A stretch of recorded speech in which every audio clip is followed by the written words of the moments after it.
Let's do another short talking about a couple of college football teams that I think are going to be much better next season.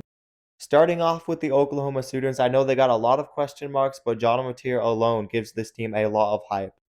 He's a quarterback that really broke out last season for Washington State. He had great numbers passing and running the ball. They also managed to get Jaden Ott, one of the top players out of the portal. He's a guy that ran for well over 1,000 yards 2 seasons ago. Jaden Ott battled with injury last season, but I think he's going to be back and ready to go. The offensive duo of Mateer and Ott gives this offense a lot of hope, even if there's still questions on the offensive line and at wide receiver.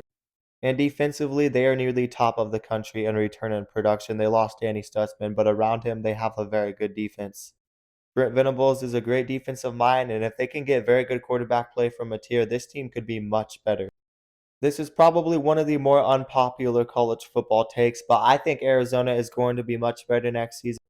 Nobody is talking about this team. I don't think they're going to be like a very good Big 12 team or a Big 12 title contender, but I expect them to take a step forward and make a bowl game at the very least. This is just my bold take, but they got Noah Fafita back. I think year two for Brent Brennan will be better. They got some good pieces returning from last year's squad.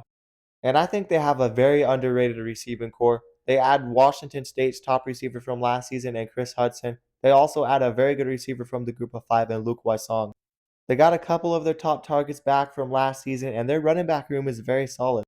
And defensively, they got good return in production. They're nearly top of the Big 12 in return in production. I think too many people have backed off of Noah Fafita.